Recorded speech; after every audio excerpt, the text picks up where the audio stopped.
1 Pierre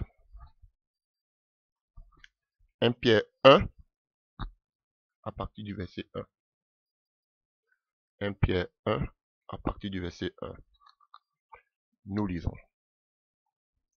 Pierre, apôtre de Jésus-Christ, à ceux qui sont étrangers et dispersés dans le pont, la Galatie, alléluia, la Cappadoce, l'Asie et la Bithynie, et qui sont élus selon la préséance de Dieu, le Père, par la sanctification de l'Esprit, afin qu'ils deviennent obéissants et qu'ils participent à l'aspersion du sang de Jésus-Christ. Que la grâce et la paix vous soient multipliées. Alléluia. Chers frères et sœurs, c'est sur les paroles de l'apôtre Pierre que je voudrais vous saluer en ce jour. Que la grâce de notre Dieu, alléluia, demeure sur votre vie. Amen. Je voudrais en ce jour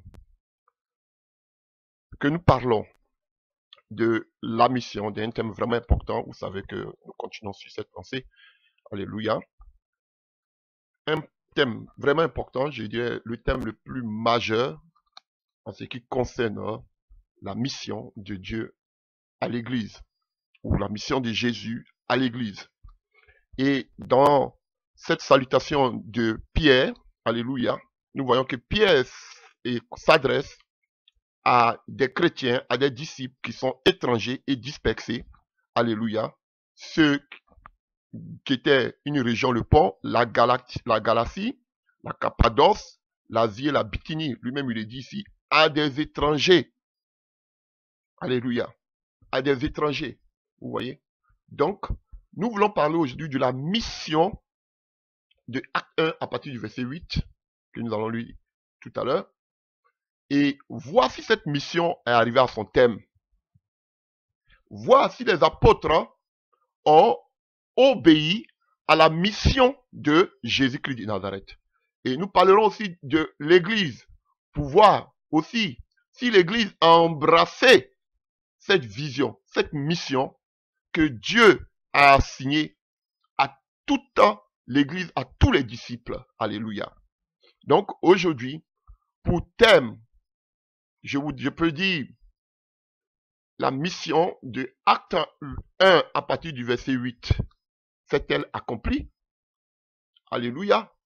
Ou bien l'accomplissement de la mission de Jésus-Christ à l'Église. Ou bien tout simplement la mission de Acte 1 à partir du verset 8. Chers frères et sœurs, quand on prend le livre de Matthieu 28, on voit que Jésus donne cet ordre formel à tous les disciples d'aller. Alléluia. Et on sait que l'Église primitive a utilisé cette méthode d'aller plutôt que celle de venir. Alléluia.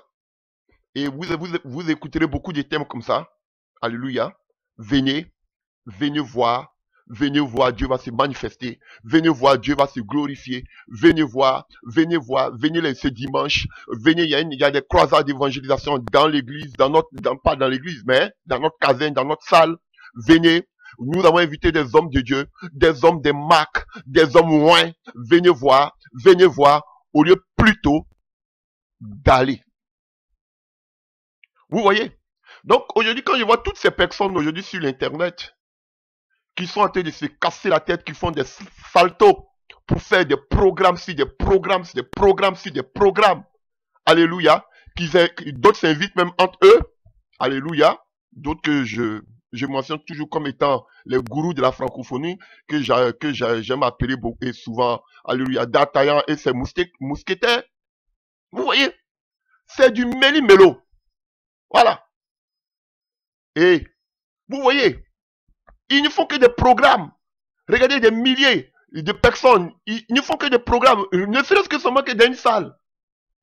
Mais quand vous vous invitez comme ça, allez-y, rassemblez-vous dans mon village. Allez-y, faites une croisade là-bas. Alléluia. Puisque vous avez tellement l'onction. Allez-y. Il y a des villages qui vous attendent là où il y a des malades qui n'ont pas de soins. C'est là-bas qu'on vous attend. Non, ils vont vous dire plutôt, venez, venez. Moi, excusez-moi, je vais vous dire sans langue de bois, mais vous amusez la galerie. Je vous le dis.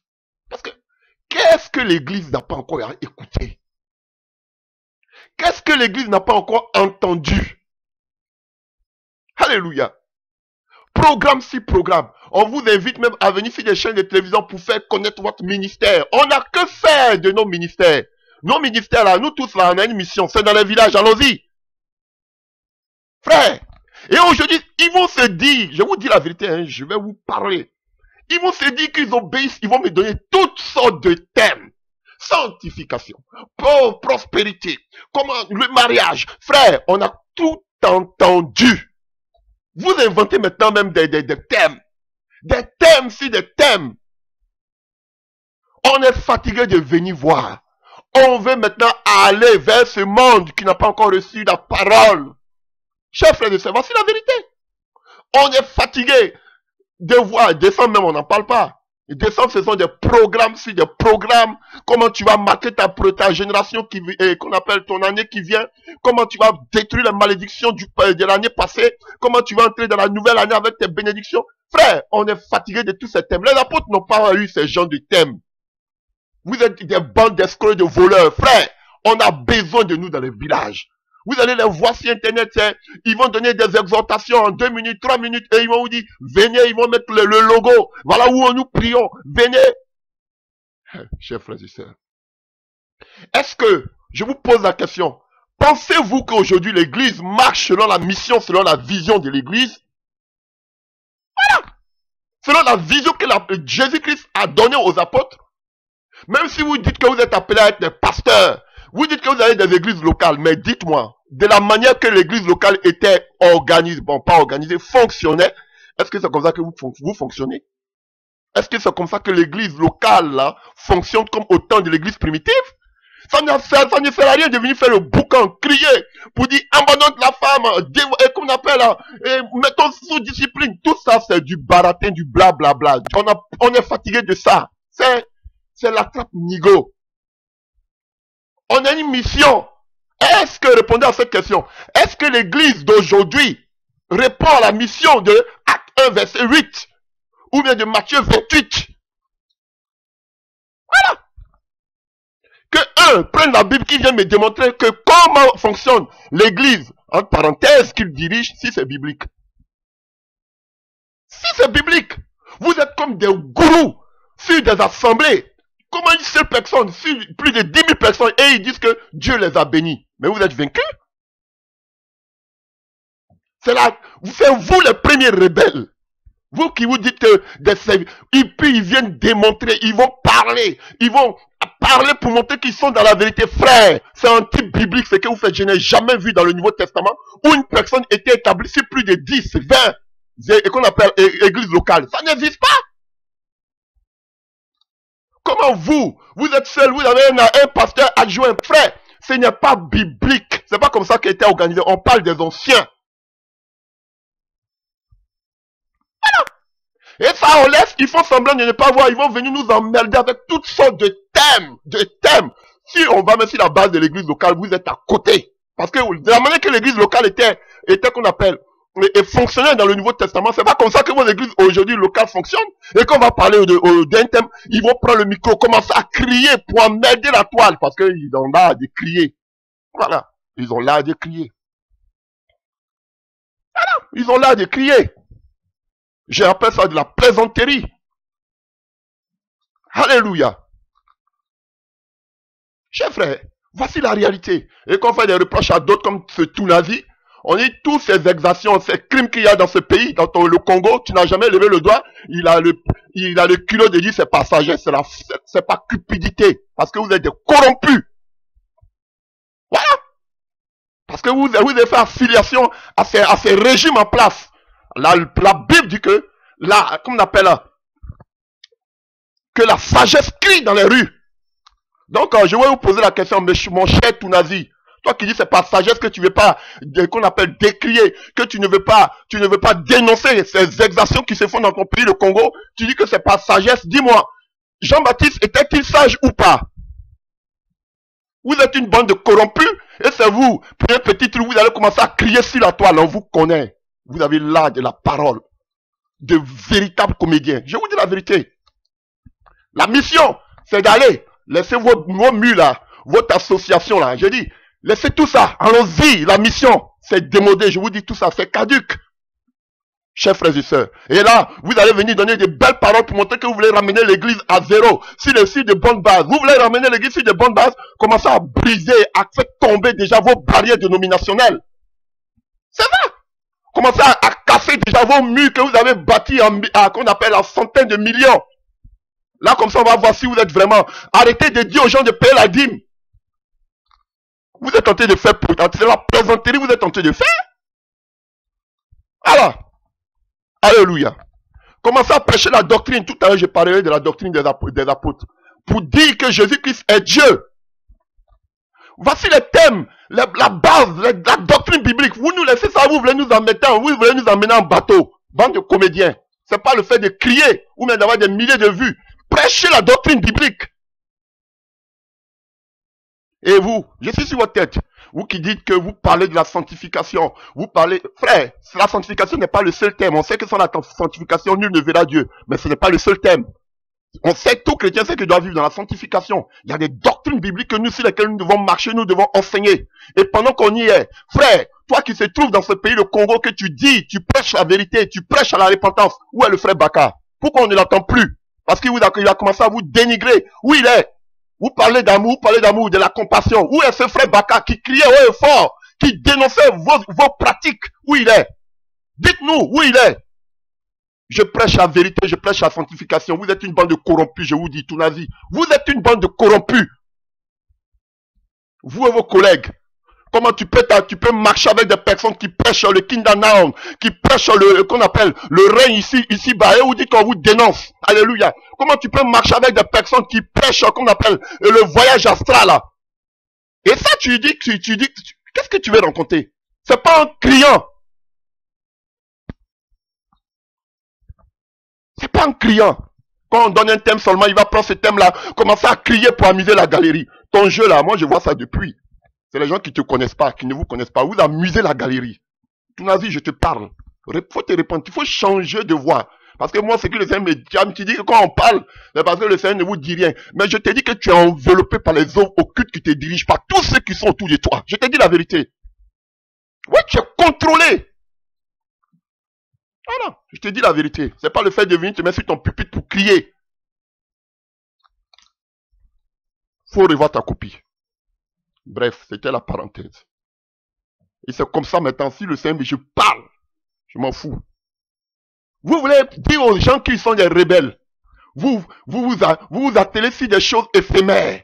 Mettez les gens sur discipline, s'il y a ceci. Mais vous-même commencez à respecter d'abord la parole de Dieu. Commencez à respecter la doctrine biblique. Avant de traiter les autres de rebelles. Les premiers rebelles, c'est vous. C'est vous. Quand vous roulez en grande carrosse, quand vous vous enrichissez sur la tête des pauvres, des démunis, c'est vous qui êtes des rebelles. C'est vous qui êtes des rebelles. Laissez ce peuple en paix. Vous, longtemps, ils étaient dans vos qu'on appelle géoles, dans vos cavernes. Aujourd'hui, on prêche un message pour qu'ils soient libérés. C'est pas seulement la délivrance, c'est pas seulement, comme on appelle les démons, mais c'est libérer de vos doctrines, de votre emprise. Alléluia. Vous soutenez des occultistes. Est-ce que cela on a besoin de faire du tabac pour savoir que ce sont des occultistes? Personne. C'est aussi ma parole où vous allez passer pour faire maintenant vos allégations. Frère, de vos allégations farfelues. Est-ce que quand vous les voyez, ceux que vous êtes en train de protéger là, est-ce qu'on a besoin de faire un dessin pour savoir que ce sont des occultistes? Bande d'hypocrites.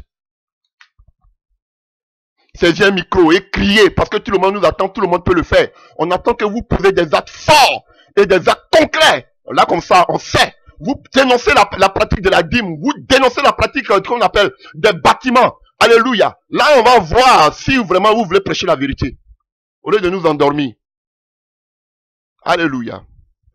Donc, chers frères et sœurs, c'était ma parenthèse. Si ça revient encore, je vais parler. Alléluia. L'église primitive a utilisé, alléluia, qu'on appelle la parole qui sortait de Jésus. Qui était de quoi? Allez! Ils n'ont pas utilisé aujourd'hui cette ancienne méthode que utilisent aujourd'hui tous ces soi-disant églises, tous ces soi-disant bâtiments. De quoi s'agit-il?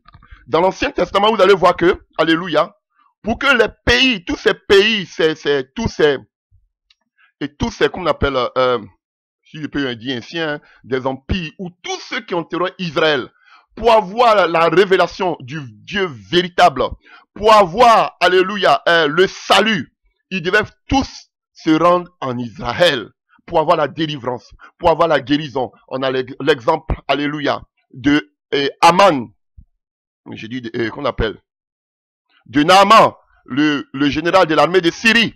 Vous voyez, pour recevoir la guérison, non seulement spirituelle et physique, ils devaient tous se rendre en Israël. Chers frères et sœurs, c'était, toutes les nations devaient converger, venir en Israël pour recevoir la révélation du Dieu. On l'appelle notre Dieu, le Dieu d'Israël. Alléluia. Parce que c'est ce Dieu-là, c'est ce peuple-là que Dieu s'est choisi. Et dans l'Ancien Testament, pour avoir la révélation de ce Dieu, il fallait toujours, alléluia, aller vers Israël, aller en Israël pour connaître ce Dieu. Et c'était la mission première même du peuple d'Israël. Alléluia, faire connaître le Dieu d'Israël à toutes les nations alentour. Voici la première mission. Donc, tous ceux qui étaient ces nations aux alentours d'Israël devaient se rendre en Israël pour avoir la délivrance, la guérison, la restauration, pour connaître le véritable Dieu d'Israël. Aujourd'hui, il y a beaucoup de ces soi-disant églises aujourd'hui qui pratiquent cette méthode. C'est-à-dire, aujourd'hui, il vous dit si vous voulez avoir la délivrance, vous voulez avoir le succès, vous voulez avoir la liberté, vous voulez être prospère, comme eux-mêmes le disent, venez toujours à l'église, tous les dimanches, venez à l'église, venez à l'église. Je ne suis pas contre l'église locale. Voilà pourquoi dans mes thèmes, toujours j'utilise l'église locale, qui n'a rien à voir avec vos bâtiments aujourd'hui, ou le fonctionnement aujourd'hui de vos soi-disant églises. C'est anti-biblique. Même prenez le plus grand sermon, là, parce que votre organisation est anti-biblique. Voilà pourquoi on n'attend pas de vos bouches l'église locale, parce que même vous savez même que ce ne sont pas des églises locales que vous avez. Vous avez copié tout simplement, alléluia, et qu'on appelle la doctrine des hommes, la doctrine catholique, alléluia, là où cette doctrine est hiérarchisée, là où on a la tête que le Vatican, que le pape, c'est comme ça que vous fonctionnez. Voilà, vous ne fonctionnez pas contre la parole, comme la parole, comme nous, on peut pas enlever les anciennes bornes, l'ancien fondement, mais vous l'avez enlevé. Alléluia. Pensez-vous que si Pierre ou Paul arrive aujourd'hui dans notre génération, vous allez me dire que oui, autant de Paul, autant de Pierre, que Pierre prêchait sur, qu'on appelle, avec un ordinateur, est-ce que vous êtes obligé de prêcher avec un ordinateur? C'est amusant, mais ça montre votre déchéance. Alléluia. Et voici beaucoup aujourd'hui de soi-disant églises qui ne sont même pas des églises, parce que selon le modèle biblique, on parle d'église locale.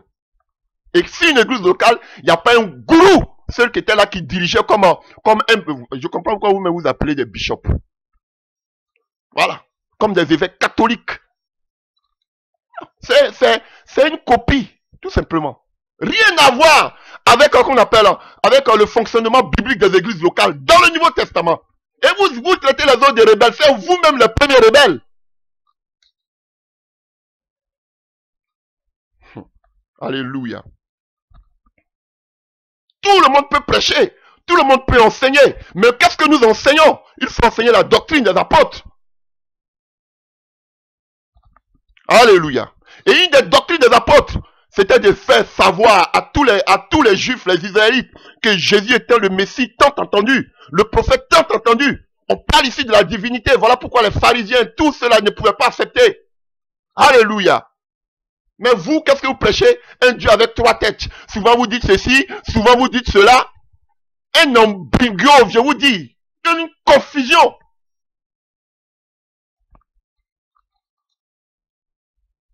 Alléluia. Dites-moi, comme toi tu es au Congo là, tu es le gourou du Congo, dis-moi qu'est-ce qu'est devenu le frère Baka?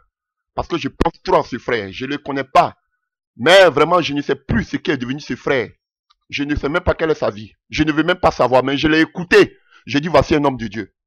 Alléluia. Dans cette tribulation, là où il y a des persécutions, mais qui pouvaient s'élever et parler. Et ils dénonçaient vos pratiques. Aujourd'hui, comme si de rien n'était, vous êtes une bande d'hypocrites. Vous avez tous des chaînes de télévision, mais personne ne parle de ses frères. Je ne le connais même pas, j'ai jamais eu de contact avec lui.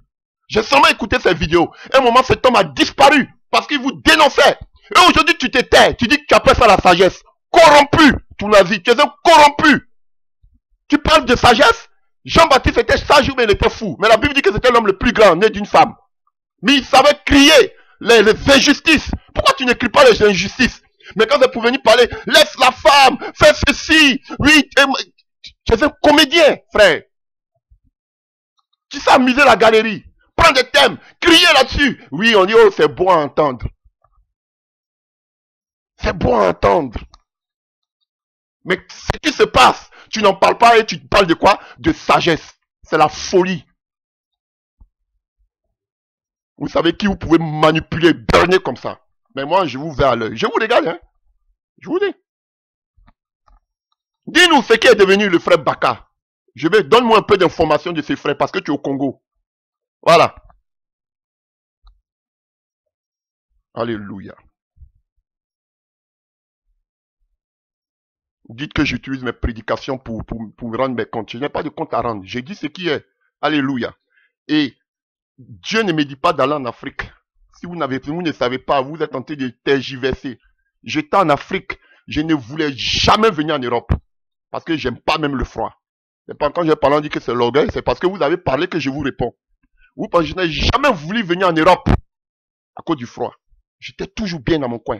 Le jour même où mon visa était prêt à l'ambassade de France, j'étais dans les forêts en train de prêcher. Lorsque ma soeur m'appelle pour dire, mais ton visa est prêt, viens, tu vas aller à l'ambassade, tu as rendez-vous. J'avais oublié même mon rendez-vous à l'ambassade. Parce que tout ce qui me préoccupait, c'était les forêts, les villages. Et ma famille même s'élevait contre moi. Parce qu'ils trouvaient qu'il y a quelque chose qui ne passait pas dans ma tête. Alléluia. Combien d'hommes de Dieu, je ne voulais même plus aller dans des séances de prière. Combien de personnes sont venues? Seulement, Dieu déjà me s'était révélé à moi, sans parler aussi des confirmations par beaucoup de serviteurs de Dieu qui sont venus vers moi, qui me disent que Dieu ne t'appelle pas, ta mission ici est finie pour le moment. Va, Dieu t'envoie en Occident parce qu'il y a un message qui veut que tu divulgues au monde entier. Je me suis levé pour venir me mettre en Europe. J'ai que faire. D'autres vont penser que c'est parce que, oui, il était misérable en Afrique. J'attends d'autres mecs qui disent que oui, il est sur le social. Mais vous me faites rire. Vous ne connaissez même pas la vie des gens. Chacun dit ce qu'il a envie de dire. Alléluia. Je vous dis la vérité, frère. Je ne voulais pas venir en Europe. Je ne voulais pas. Quand je vais parler, vous avez dit que j'étais orgueilleux. Mais je me sentais bien. J'avais ce qu'il fallait. Je ne voulais pas. Le jour même de mon rendez-vous, pour prendre mon visa, j'étais dans les forêts en train d'évangéliser. Et puis mon téléphone, on dit viens. On a appelé. Aujourd'hui, il faut lui dire à ce monsieur-là de rentrer sur la capitale. Parce qu'il a rendez-vous à l'ambassade de France. J'étais dans les villages, je ne voulais pas. Je me rappelle qu'un prophète m'a dit, tu ne te lèves pas, c'est Dieu même qui va t'amener des forces. Parce qu'il y a un message. Alléluia. Quand vous pensez que quand je parle, c'est parce que c'est qu'on appelle, je vais amuser la galerie, mais c'est un verbiage. Non, frère, je vis ce que je prêche. Voilà. Quand je parle d'aller jusqu'aux extrémités de la terre, c'est parce que c'est la vision qui boue au-dedans de moi. Alléluia. Et j'ai fait mes preuves dans ces villages, par la grâce de Dieu. Alléluia. Ne pense pas que je suis en Europe. Oui, j'ai pas de persécution. Je suis en train de crier parce qu'il faut crier. Si ça ne tenait qu'à moi, je voulais rester toujours dans mes forêts. J'ai dit à Dieu, je ne viens pas en Europe. Il m'a fermé toutes les portes. Parce qu'il voulait que je vienne qu'on appelle en Occident. Il m'a fermé toutes les portes. Il dit, va, je t'amène une mission. Frère, j'avais un diplôme, j'ai travaillé. Frère, je pouvais rester, j'étais tranquille, j'étais bien. Alléluia. Je vous dis, donc je sais que oui, je suis là actuellement, je suis dans une phase où je dois amener cette mission, cette vision. Je dis que c'est la vision de l'église. Que vous ne prêchez pas aujourd'hui. C'est la doctrine biblique que vous ne prêchez pas aujourd'hui. Et ce message doit être attendu par tous les enfants de Dieu afin qu'ils soient libérés de vos chaînes. Voilà, voici la vision que Dieu me donne. Et si j'étais dans mon petit village, je ne crois pas que aujourd'hui cette vision-là, Dieu il est capable d'utiliser d'autres personnes. Mais aujourd'hui, il m'a mis, je ne suis même pas le seul, il y a beaucoup. Aujourd'hui, on doit préparer cette armée, cette jeunesse. Alléluia. Mais avant de préparer cette jeunesse, frère, nous devons nous-mêmes d'abord sortir déjà là de nos carences religieuses. Comment tu te dis un soldat, tu vas aller au combat et tu es dans ta caserne que vous appelez aujourd'hui église. Sortez de vos casernes. Donc arrêtez de crier. Si j'étais en Afrique, j'avais déjà fait une grande église. Je ne veux pas d'église. Si je devais faire des églises en Afrique, j'en ai fait. Aujourd'hui, j'allais avoir aujourd'hui des grandes églises. Vous pensez que c'est parce que quoi? Oui, on était obéissants. Alléluia. Des systèmes de l'Assemblée de Dieu, des baptistes que vous avez dénigrés dans le passé. Aujourd'hui, vous êtes en train de copier ces grandes dénominations mortes. Puisque j'y étais. Et vous parlez de quoi? De l'obéissance. Quelle obéissance? À quoi? À votre manière de voir. Si ce système-là était positif, chers frères et sœurs, aujourd'hui l'évangile est arrivé jusqu'aux extrémités de la terre. Vous vous organisez selon le modèle mondain. Et vous dites quoi? Qu'on doit être obéissant à quoi? À quel système? Si c'est pour votre système, j'appelle à tous ces frères et sœurs de devenir rebelles à vos systèmes. Je vous dis, ces organisations religieuses, c'est démodé, c'est caduque. Vous profitez toujours des occasions pour faire votre mea culpa. On connaît ce système-là. Alléluia. Donc, chers frères et sœurs, dans le Nouveau Testament, on voit que Dieu donne un ordre nouveau. Et le commandement que Dieu donne, c'était de aller par tout le monde, alléluia, et de faire de toutes les nations les disciples. Et on voit que tous les croyants, on voit que tous les disciples du Nouveau Testament ont suivi l'ordre du Maître. Alléluia. Ils ne sont pas restés là dans les synagogues en train d'attendre que le monde vienne à eux. Alléluia. Donc ne pensez pas que quand je suis derrière mon ordinateur caché dans mon coin, c'est parce que j'ai peur de quelque chose, c'est parce que vous voulez que je sorte pour que je sois un grand serviteur selon les hommes comme vous. Je n'en ai pas besoin. Je n'en ai pas besoin. Que Dieu m'en garde. Que Dieu m'en garde. Voilà. Je reste dans mon coin. Je sais ce que j'attends du Seigneur. Et le Seigneur sait ce qui se passe en tous les mois. Je n'ai pas besoin de divulguer ça sur l'internet pour montrer aux gens ce que je suis en train de faire. Non. Dites ce que vous voulez. Ça n'engage que vous. Je sais d'où je viens. Je sais où je vais. Voilà. Donc, comme je disais tantôt, plusieurs églises, si on peut l'appeler, alléluia, parce que ce ne sont pas des églises locales, alléluia, plusieurs dénominations, je préfère ce thème, ont adopté la stratégie de venez voir, au lieu plutôt d'aller dire. Même une Samaritaine, une prostituée pouvait comprendre le message de Jésus, elle pouvait aller dire. Mais ils vous disent plutôt, venez voir, on a un grand programme. Oui, alléluia, c'est le programme des champions. Qui a dit que vous êtes des champions? Avoir une barbe blanche ne veut pas dire que vous êtes des champions.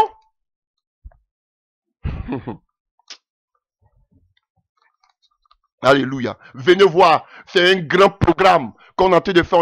On a vu des hommes de Dieu de pointe, des hommes de Dieu d'onction, des gens de Dieu qui ont fait valoir les preuves. Alléluia. Venez, on a un programme, ça va vous édifier. Chaque année, le temps passe, ce sont les mêmes choses. Alléluia. Ce sont les mêmes choses. On peut pas passer à autre chose là, s'il vous plaît. Alléluia. Plutôt, venez voir au lieu d'aller. Alléluia. Ce commandement que Jésus a recommandé. Qu'est-ce qu'ils font aujourd'hui? Ils planifient des services, des programmes sur des programmes.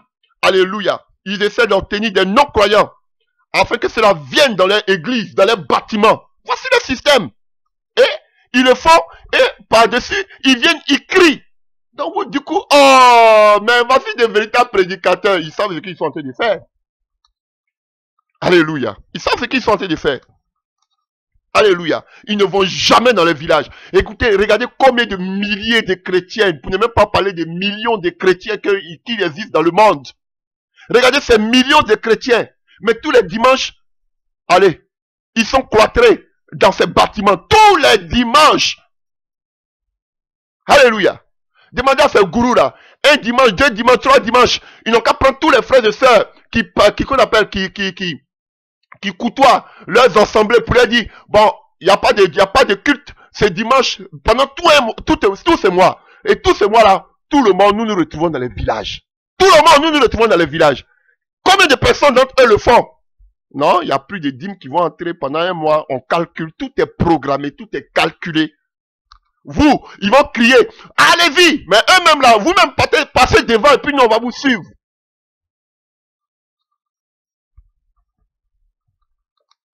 Ah, mais quand c'est pour venir crier, ah, vous allez les voir. Ils ont la belle parole.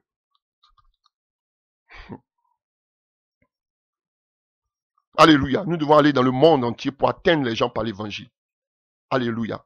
Et non chercher à les emmener dans notre communauté. Voilà. Donc les portes sont ouvertes et ils attendent que les gens viennent. Voilà. Voilà pourquoi vous voyez des programmes, si des programmes. Il y a toujours, qu'on appelle, il y a toujours des séminaires, si des séminaires, des réunions, si des réunions, des conventions, si des conventions. Pourtant, eux-mêmes, ils sont recouverts. Des ateliers de travail.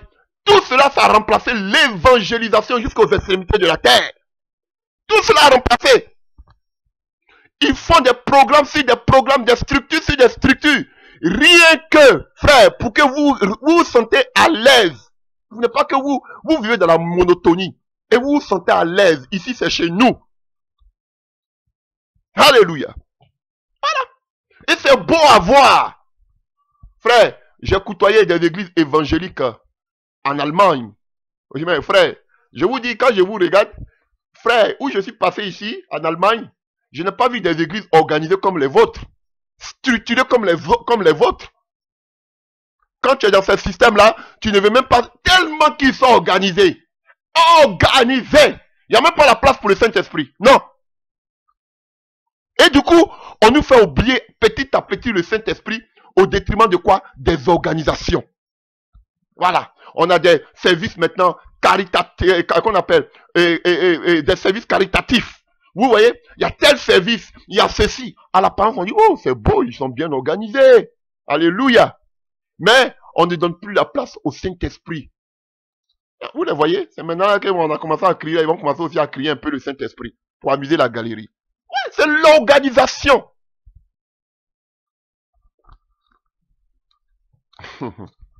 Alléluia. Que le Seigneur ait pitié de nous. Ah, je vous dis la vérité, hein, je ne suis pas impressionné par ce que vous êtes, par le tintamarre que vous êtes en train de faire. Ça, je vous dis la vérité. Vous pouvez avoir des nigauds. Alléluia. Des gens qui sont toujours sur l'Ancien Testament, l'Ancienne Alliance. Alléluia. Si vous voyez que dans la Nouvelle Alliance, on ne parle même pas des dîmes, c'est parce que ça n'existe pas au niveau des apôtres. Mais vous êtes allé chercher ça jusqu'à dans le passé. Vous ne parlez même pas de la souffrance. Parce que comme vous ne voulez même pas souffrir, vous amenez ce message diabolique de la prospérité qui va juste à côté de quoi? Et la prospérité en train de chasser petit à petit. On n'est même pas dit même à déjà chasser même la souffrance du chrétien. On ne parle même pas de la souffrance du chrétien, on parle seulement de la prospérité. Ça chasser, on ne veut même plus entendre. Vous donnez un message contraire à ce que les apôtres ont prêché. Les apôtres ont prêché de prospérité. La prospérité, vous êtes en train de chasser la souffrance. Tous ces apôtres ont souffert, mais vous dites que non, on ne doit plus souffrir, c'est fini ça. Ça, c'est du temps des apôtres. Nous, on doit maintenant manger les prémices. Voilà. Mais quel message vous êtes en train de prêcher? Vous ne prêchez pas sur ces genres de choses, vous êtes en train d'amuser la galerie. Alléluia. Donc, chers frères et sœurs, j'avais prêché une fois sur... On a tout dans le livre des Actes des Apôtres. Si on veut marcher selon le modèle, alléluia, des Actes des Apôtres, des prêtres de l'église primitive, nous avons tout dans le livre des Actes des Apôtres. On a vu que ce qui caractérisait, qu'on appelle l'église apostolique après la mission que le Seigneur les a assignée, on voyait que, alléluia, dans tous les chapitres que nous avons vus, c'était des gens qui priaient beaucoup, ce qu'aujourd'hui les gens n'enseignent plus. On vous dit plus de jeûner, on vous dit plus de prier, on vous dit que non, c'est pas plus grave, c'est fait, c'est fini. Alléluia. Alors qu'on voit que c'était une des bases, alléluia, un des fondements de l'église primitive, le jeûne et la prière. Alléluia. Et nous avons aussi parlé, dans chaque chapitre, on voit qu'ils étaient toujours en prière et on voyait la gloire de Dieu se manifester. Chers frères et sœurs. Et secondo, on a vu aussi dans le livre des Actes des Apôtres qu'ils vivaient beaucoup de persécutions. Alléluia. Ils étaient beaucoup outragés. Et cela, nous l'avons vu avec l'histoire de Paul, dans chaque chapitre, depuis qu'il s'est converti jusqu'à la fin de son ministère, chaque chapitre parle de la persécution de l'église. Même avant lui, avec les premiers chrétiens jusqu'à Pierre, on parle de la persécution de l'église. Donc vous voyez, il jeûnait, il priait, il y avait l'amour au milieu d'eux. Alléluia. Vous ne parlez pas de ces principes, vous parlez de l'amour. Mais aujourd'hui, quand on voit un des aspects aujourd'hui, qu'on appelle des derniers temps, c'est le soi-disant, alléluia, une autre facette d'un faux amour que les gens sont en train de proclamer, que les gens aujourd'hui sont en train de prêcher, alléluia, qui cache en dessous, alléluia, l'écuménisme. Ils vont vous dire, nous devons être amour, nous devons être ensemble. Alors que la base, tout ça c'est quoi? L'écuménisme, pour que nous soyons ensemble, chers frères et sœurs. Vous voyez, en restant ensemble et à la tête vient l'antichrist. Voici ce message qui vous prêche. C'est pas le véritable amour qui vous prêche. Alléluia. Vous laissez les autres bases, vous laissez l'amour. Alléluia. C'est, non frère, quand même. Alléluia. Donc, chers frères et sœurs, on a vu que, alléluia, dans l'amour que vivaient les apôtres, il y avait la crainte de Dieu. Dans l'amour que vivaient les apôtres, il y avait la puissance de Dieu, de telle sorte que, quand Ananias, ils étaient dans l'amour, quand Ananias pouvait se comporter mal, je voulais que Pierre intercède pour Ananias et Saphira. Mais il a dit que vous avez menti à l'Esprit de Dieu et vous allez mourir. Ils sont morts automatiquement. De quel amour vous parlez? De quel amour vous parlez? Pourtant, ils partageaient tout entre eux, ce qui ne se fait pas aujourd'hui. Il y avait un amour extraordinaire, remarquable au milieu des apôtres. Mais on ne jouait pas avec la puissance du Saint-Esprit. Aujourd'hui, où est le Saint-Esprit aujourd'hui dans l'église? Où est le Saint-Esprit? On dit on n'a que faire de la présence du Saint-Esprit. Pensons plus à comment aider les orphelins, comment aider les pauvres. Pensons plus comment sortir de la misère dans laquelle nous sommes. Jésus n'est pas venu annoncer qu'on appelle, comment donner la solution à la misère. Il est venu de parler il est venu parler du salut de notre âme. Voici pourquoi vous voulez déplacer le message. Alléluia. Vous parlez de paix. La Bible dit que quand on parlera de paix et de sûreté, c'est là que soudainement, alléluia, on va voir que, alléluia, ils seront dans la confusion. Vous parlez de quelle paix? C'est un semblant de paix, mais ce n'est pas la paix qui vient de Dieu. Pour avoir cette véritable paix, il faut accepter le véritable qu'on appelle l'auteur même de la paix, qui est Jésus-Christ de Nazareth. Alléluia. Donc on a vu que l'église apostolique vivait selon la parole de Dieu, selon la parole qui a été donnée par Jésus. Alléluia. Vous voyez, aujourd'hui, regardez Pierre, quand je lis la parole de Dieu, je dis, waouh, c'est puissant. Et aujourd'hui, on veut m'arracher cela. On dit, non, c'est caduc. Chers frères et sœurs, c'est vous qui avez dévié. Regardez par exemple, quand je vois où Paul a entendu parler des dons de l'esprit, de la puissance du Saint-Esprit. Oui, on parlait du Saint-Esprit déjà depuis l'Ancien Testament. J'en reviendrai. Alléluia. Voilà. Aujourd'hui, où on parlait, vous allez voir même que même Moïse voulait qu'aujourd'hui, tout, on va le voir, Moïse voulait que tout le peuple de Dieu soit des prophètes. Lorsque Médad était tenté de prophétiser, que Josué, alléluia, c'est qu'on appelle, s'opposait. Il dit non, mon souhait le plus ardent, c'est que tout le monde, tout le peuple d'Israël soit rempli du Saint-Esprit et qu'ils soient des prophètes. Voici un véritable homme de Dieu. Il veut qu'aujourd'hui tout le monde soit des prophètes pour que l'évangile aille jusqu'aux extrémités de la terre. Mais ils vous disent non, asseyez-vous, vous êtes des rebelles. Vous êtes des rebelles. Je me demande qu'est-ce que vous prêchez. Même Moïse voulait qu'aujourd'hui tout le peuple d'Israël soit des prophètes.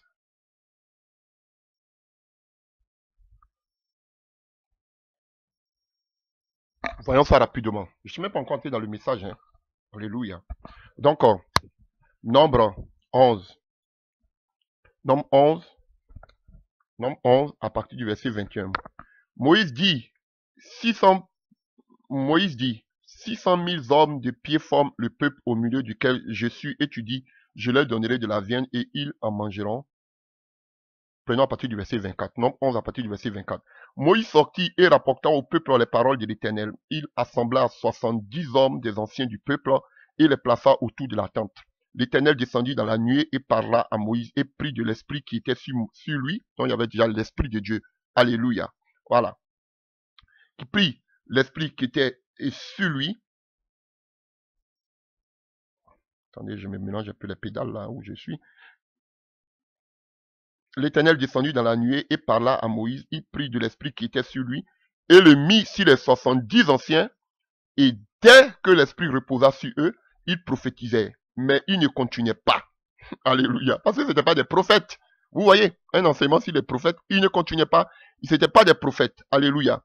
Il eut deux hommes, l'un appelé Eldad et l'autre Médad, qui étaient restés dans le camp et sur lesquels l'esprit reposa, car ils étaient parmi les inscrits. Alléluia. Ils étaient parmi les inscrits. Quoiqu'ils ne fussent point allés à la tente, et ils prophétisaient dans le camp. Et un jeune garçon courut l'annoncer à Moïse et dit, Eldad et Médad prophétisent dans le camp. Et Josué, fils de Nun, notre serviteur de Moïse, vous voyez, on parle de serviteurs ici, on ne parle pas des disciples, serviteur de Moïse, depuis sa jeunesse, prit la parole et dit, Moïse, mon Seigneur, prit la parole et dit, Moïse, mon Seigneur, empêche-les. Moïse lui répondit, es-tu jaloux pour moi? Puisse tout le peuple de l'Éternel être composé de prophètes et veuille l'Éternel mettre son esprit sur eux. Et Moïse se retira au camp, lui et les anciens d'Israël. Donc vous voyez, si ça n'était qu'à Moïse, Moïse voulait que tout le peuple d'Israël soit des prophètes. Alléluia. Pour écouter la voix de Dieu et pour enseigner. Parce qu'un véritable prophète, c'est quelqu'un qui enseigne la voix de Dieu. Pas quelqu'un qui était un diseur de bonne aventure. Vous comprenez? Donc c'est le désir de Moïse, d'un véritable serviteur, qu'il y ait une armée qui s'élève. Mais aujourd'hui, regardez-les, ils ne veulent pas qu'une armée s'élève. Ils veulent qu'eux seulement on puisse les voir. Ils veulent des gourous et contrôler les gens. Mais Moïse voulait une armée. Jésus-Christ de Nazareth voulait aussi une armée qui s'élève. Mais eux, ils disent non. Nous sommes les généraux, vous asseyez-vous, asseyez-vous. Vous êtes avec une armée, avec des caporaux qui n'avancent jamais en grade. Qui restent toujours qu'on appelle des hommes de rang. Qui n'avancent jamais en grade. Qui sont toujours des bébés dans la foi. Il y a un problème. Alléluia. Donc, c'était une parenthèse. Donc, on voit que l'église primitive vivait dans le jeûne, dans la prière. Il vivait beaucoup de persécutions. Alléluia. Nous l'avons vu aussi. Il vivait beaucoup de persécutions. Alléluia. Et le troisième aspect que nous voulons voir aujourd'hui, en ce qui concerne la mission, vous allez voir que depuis le premier jour, là où ils étaient dans la chambre haute, chers frères et sœurs, jusqu'à la fin qu'on appelle du livre des Actes des Apôtres, 28, vous allez voir que, alléluia, non seulement ils vivaient dans le jeûne et la prière, la consécration, dans les persécutions, nous allons voir que, alléluia, la parole de Dieu, alléluia, allait avancer, alléluia, et nous allons voir qu'ils ont marché selon la prophétie du Seigneur, selon la recommandation du Seigneur, et nous verrons si cela s'accomplit. Ceci étant, nous prenons déjà notre passage dans le livre des Actes des Apôtres, alléluia, dans le livre des Actes des Apôtres, Actes des Apôtres, 1,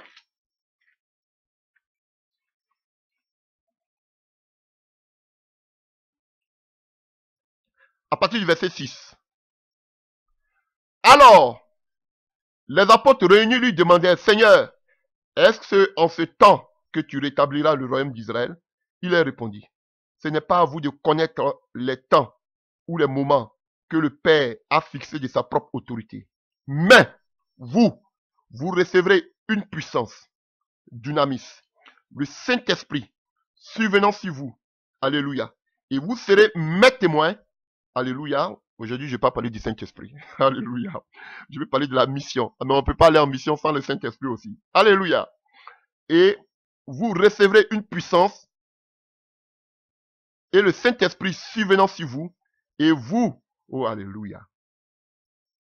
Et vous serez mes témoins à Jérusalem. Alléluia. Dans toute la Judée, dans la Samarie et jusqu'aux extrémités de la terre. Chers frères et sœurs, c'est ce que nous voulons voir aujourd'hui. Alléluia. C'est ce que nous voulons voir aujourd'hui, chers frères et sœurs. Nous allons voir que Jésus a dit qu'ils doivent être les témoins du Seigneur, alléluia, à Jérusalem, dans la Judée, dans la Samarie, jusqu'aux extrémités de la terre. Et quand vous allez voir tous les livres des Actes des Apôtres, vous allez voir que, frères et sœurs, ils ont respecté à la lettre toute l'ordonnance que le Seigneur les a donnée. Voici, alléluia, voici des véritables serviteurs de Dieu. Et tantôt je le disais, je revenais, j'avais oublié, que quand je vois, quand on me dit qu'aujourd'hui on ne doit pas travailler sans le Saint-Esprit, je dis non, il y a un problème. Si on ne travaille pas aujourd'hui seulement avec le Saint-Esprit, c'est parce que nous avons mis le Saint-Esprit de côté et nous nous sommes restés dans les organisations. Je disais tantôt que quand je vois Paul, dites-moi, on nous dit que Paul a beaucoup écrit, Paul a beaucoup travaillé, parce qu'il avait une maîtrise de la loi. Alléluia. Ce que Paul faisait de la loi, on va le voir dans le livre de Actes des Apôtres 28, nous allons voir que Paul se saisissait de la loi pour pouvoir montrer, démontrer à ses anciens, à ses pharisiens, à ses sadduciens, que tout ce que la loi et les prophètes disaient, c'était Jésus-Christ qui était le Messie. Pierre a parlé de cela.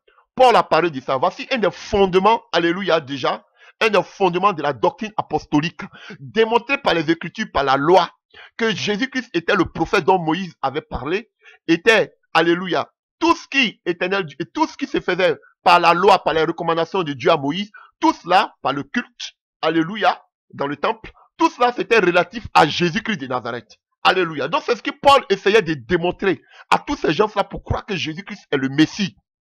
Alléluia. Et aussi il s'appuyait sur les prophètes qui avaient déjà parlé. Alléluia. Comme même Ésaïe aussi qui avait parlé aussi de l'enlèvement.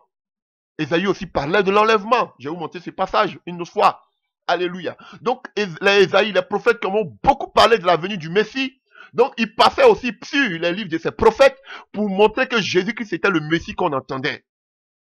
Ils n'ont pas cru jusqu'aujourd'hui Israël attend le Messie. Voilà pourquoi l'Antichrist va les embrasser. Alléluia. Mais à part la loi, Moïse et Paul même le dira dans le livre de Galates que tout ce qu'il enseignait, il ne l'a pas reçu d'un homme, c'est par la révélation. Vous allez me dire, oui, mais comment, quelle révélation? Oui, dites-moi. Alléluia. Par quoi? Comment Paul pouvait savoir, alléluia, l'église qu'il appelle lui-même un mystère? Alléluia. Comment il peut savoir l'enlèvement qu'il appelle un mystère? Si Dieu ne lui a pas enseigné ces choses, comment il pouvait savoir ces gens si ce n'est pas la révélation que Dieu lui a donnée, si ce n'est pas le Saint-Esprit qui l'a enseigné? Alléluia. Quand je vois l'enseignement sur les dons spirituels, ce n'est pas écrit dans la loi. Alléluia. Les dons spirituels ne sont pas écrits dans la loi. Comment Paul a pu savoir ce genre de choses? Alléluia.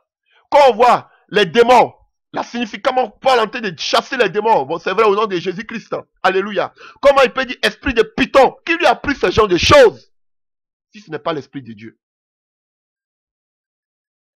Chers frères et sœurs, arrêtons de blasphémer contre le Saint-Esprit. C'est parce que vous avez négligé le Saint-Esprit. Parce que vous avez mis le Saint-Esprit à l'écart. Alléluia. Parce que vous avez des carences, comme je le dis, que vous pensez qu'il faut organiser l'église. Non, vous ne pourrez pas nous berner. Sans le Saint-Esprit, sans Jésus, l'église, alléluia, est zéro, est morte. C'est ce qui est la vérité. Et tant que j'aurai le souffle, tant que Dieu me donnera le souffle, je ne peux pas défendre le Saint-Esprit. Alléluia, parce que Dieu prend soin de lui-même. Mais je parlerai toujours de la puissance du Saint-Esprit. Alléluia. Et je crois que c'est ce que vous devez enseigner. Alléluia. Mais vous croyez plus à la magie. Vous croyez plus aux faux prophètes. Mais vous ne croyez pas à ce que Dieu peut faire avec des véritables serviteurs de Dieu. Voici comment l'église est malade.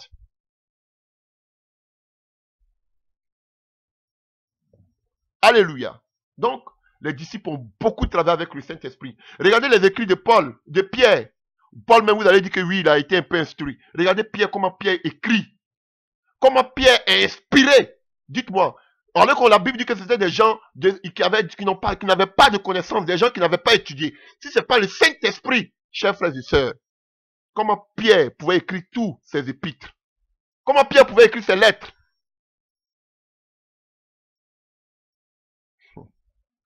Alléluia. Donc, chers frères et sœurs, Jésus avait donné cette recommandation. Alléluia. Et nous allons voir... Oh, c'est merveilleux. C'est merveilleux. Alléluia. Nous allons voir comment ils ont travaillé avec le Saint-Esprit. Comment ils ont travaillé à partir de Jérusalem. Quand Dieu leur disait de rester à Jérusalem, Jésus leur disait de rester à Jérusalem, ce n'est pas pour qu'ils soient formés. C'est archi faux, comme les gens l'enseignent. Alléluia. C'est parce que simplement ils avaient besoin. Ici, tout est clair. Ils doivent d'abord recevoir la puissance. Donc, ils devaient rester là et ça s'accomplissait avec la fête des prémices, la Pentecôte. Donc ça, alléluia, ils devaient d'abord recevoir, alléluia, cette puissance. Alléluia. Sans ça, ils ne pouvaient pas. Jésus a dit, d'abord vous allez recevoir la puissance. Donc ils attendaient la puissance. Et lorsqu'ils ont reçu la puissance, leur premier ministère devait commencer où? À Jérusalem, en Judée, et après en Judée, en Samarie, jusqu'aux extrémités de la terre. On va voir comment tout cela s'est réalisé à la lettre. Alléluia. Et nous devons continuer cette mission parce que nous faisons partie aussi de l'église. Le livre des Actes des Apôtres, c'est pour l'église apostolique et nous tous qui sommes appelés, alléluia, qu'on appelle l'église. Donc, chers frères et sœurs, nous prenons déjà dans le livre des Actes des Apôtres 1 à partir du verset 9. Après ces mots, il se vit s'élever dans les airs et un nuage le cacha à leur vue. Il gardait encore les yeux fixés au ciel pendant qu'ils s'éloignaient, quand deux hommes vêtus de blanc se présentèrent devant eux et leur dit, hommes de Galilée, pourquoi restez-vous ainsi à regarder le ciel? C'est Jésus qui a été enlevé au ciel du milieu de vous en redescendra un jour de la même manière que vous l'avez vu y monter. Alors les apôtres quittèrent la colline qu'on appelle le mont des Oliviers, située à environ 1 kilomètre de Jérusalem, et rentraient en ville. Dès leur arrivée, ils montèrent à l'étage supérieur de la maison où ils se tenaient d'habitude. C'était Pierre, Jean, Jacques, André, Philippe, Thomas, Barthélemy, Matthieu, Jacques, fils d'Alphée, Simon le Zélote, et Jude, fils de Jacques. D'un commun accord, ils se retrouvaient, alléluia, pour prier avec quelques femmes, avec Marie, la mère de Jésus, et avec, alléluia, les frères de Jésus-Christ de Nazareth, chers frères et sœurs. Donc, ici, on nous dit, à partir du verset 15, un de ces jours-là, Pierre s'éleva au milieu des frères. Ils étaient environ 120. Voilà. Donc, ils étaient 120. Donc, chers frères et sœurs. Donc, on voit que déjà, alléluia, Jésus a enlevé, alléluia, les disciples repartent à Jérusalem. Et on nous dit déjà qu'ils étaient déjà 120, alléluia, dans la chambre haute, en train de prier. Donc, l'église a commencé dans la chambre haute avec un petit groupe de 120 disciples environ, avec des femmes. Alléluia. Vous voyez, donc déjà, ils ont commencé, ils étaient environ 120 dans la chambre haute. Nous allons voir qu'on appelle, nous allons voir comment l'église apostolique a progressé, chers frères et sœurs, selon la vision que Dieu leur a donnée. Ils étaient 120, mais ils devaient attendre, selon Acte 1, verset 8, d'abord que l'Esprit de Dieu descende et continuer leur mission. Alors, qu'est-ce qui se passe, chers frères et sœurs? Alors, dans le livre des Actes des Apôtres 2, on nous dit, à partir du verset 1, quand le jour de la Pentecôte arriva, les disciples étaient tous assemblés au même endroit. Ils étaient tous des disciples. Environ 120. Ils étaient tous des disciples. Il n'y avait pas de bishop au milieu d'eux. Tous des disciples. Environ 120. 120 personnes. Chers frères et sœurs. Donc, vous voyez? Donc, on nous dit que c'était le jour de la Pentecôte.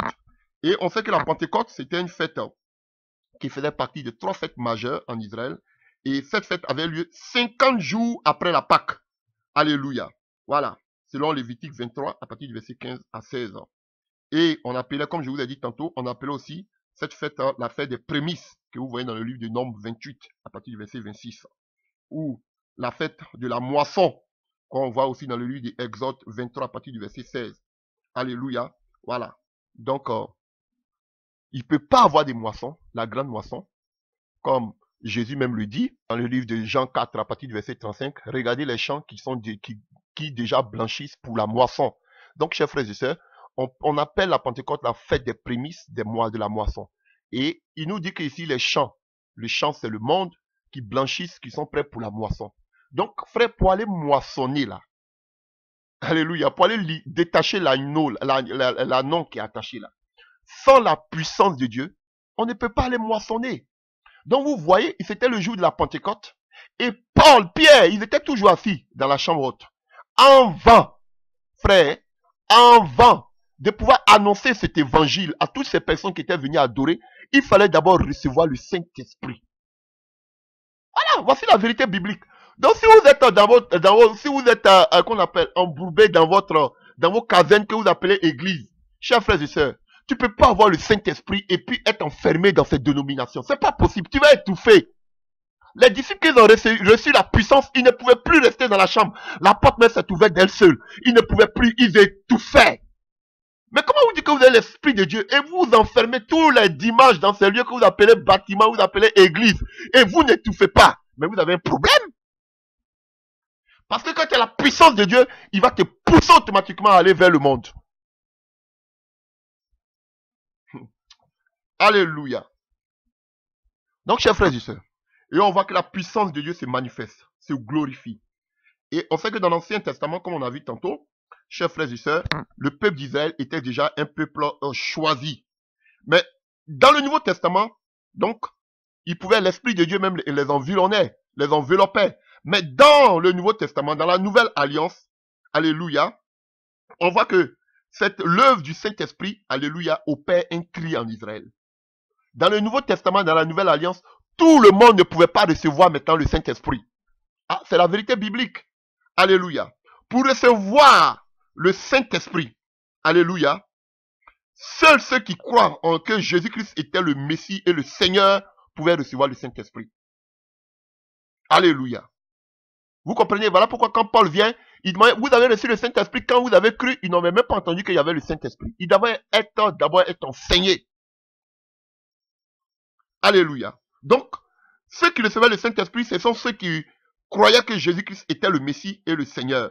Et vous le voyez dans à partir du, comme on appelle, du chapitre 2, vous le voyez aussi. Alléluia, il faut d'abord croire en Jésus-Christ de Nazareth. Alléluia. Et ensuite, comme le Messie, et que Dieu l'avait vraiment ressuscité, ça c'est une deuxième des conditions. Alléluia. Et la troisième des choses, l'esprit que Dieu donnait, c'était pour aller vers les nations. Alléluia. Et vous voyez, quelque chose va se produire. Alléluia, qui est merveilleux. Qu'est-ce qui se produit? Le jour de la Pentecôte, la plupart étaient tous des Israélites. Alléluia. Regardez ce que le Seigneur va leur faire. Alléluia. La Bible dit que l'Esprit de Dieu va descendre, alléluia, sur eux et on les entendait parler en langue. Mais regardez les langues qu'ils parlaient. Alléluia. On voit que c'était des langues qui étaient enflammées. Et ces langues-là, c'était la langue des nations qui n'étaient pas des Juifs. L'Esprit de Dieu les faisait parler la langue, les langues des nations qui n'étaient pas des nations non juives, des langues des nations païennes. Ce sont ces langues-là que le Saint-Esprit leur fait parler. Waouh, que c'est puissant. Alléluia. Alors que quand on se réfère à la parole de Dieu dans le livre de Genèse 11, on nous parle de la tour de Babel. Dieu mit une confusion. Alléluia. Et il a commencé à séparer leurs langues. Alléluia. Et ici, on nous dit que les apôtres ont commencé à parler la langue de toutes ces nations. Pour vous dire que l'Esprit de Dieu, la puissance qu'il devait recevoir, ne devait pas rester seulement que pour les Juifs, mais ça devait aussi... Oh, vous jouez le Saint-Esprit. Le Saint-Esprit aussi parlait la langue des autres nations. Pour vous dire que vous parlez la langue des autres nations, c'est-à-dire que maintenant votre mission, c'est d'aller, dans l'Ancien Testament, on devait venir vers Israël, mais votre mission, c'est d'aller vers toutes les langues de la terre pour annoncer Jésus-Christ de Nazareth. Il ne parlait pas en, alléluia, il ne parlait pas qu'on appelle l'hébreu ou bien, je ne sais pas, l'aramien, qui était une langue babylonienne. Alléluia, quand ils sont allés en esclavage, ils ont adopté ce qu'on appelle cette langue-là, l'aramien. Alléluia. Donc, chers frères et sœurs, donc il devait parler la langue de toutes ces nations. Il devait amener le message dans qu'on appelle dans toutes ces nations. Toutes les langues qu'ils ont parlé. Alléluia. Continuons. Vous voyez, prenons à partir des Actes des Apôtres 2. Oh, le Saint-Esprit est merveilleux.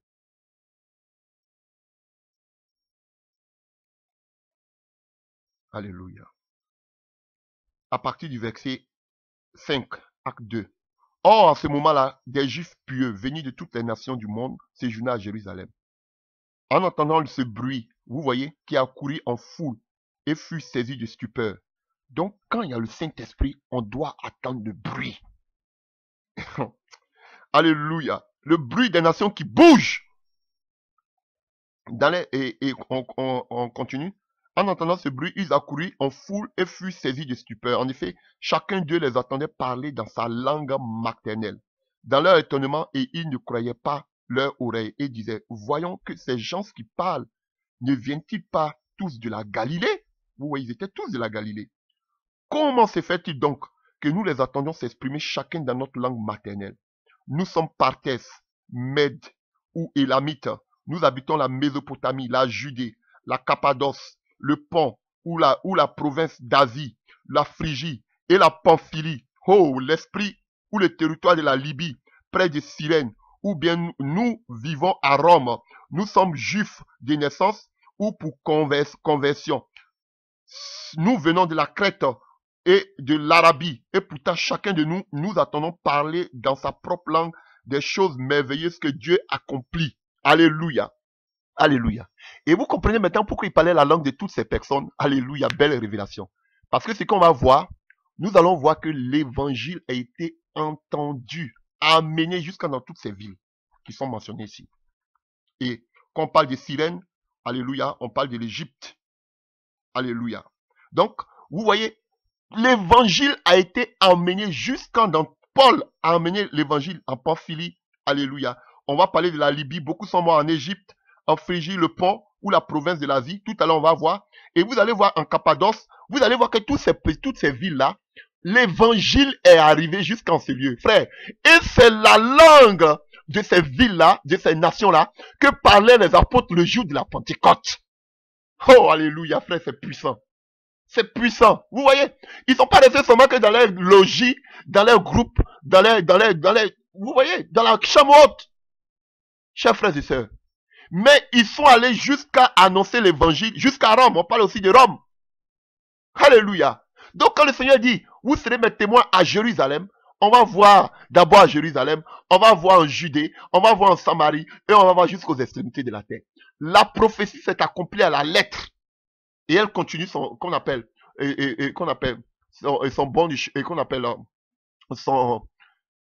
son cours. Alléluia.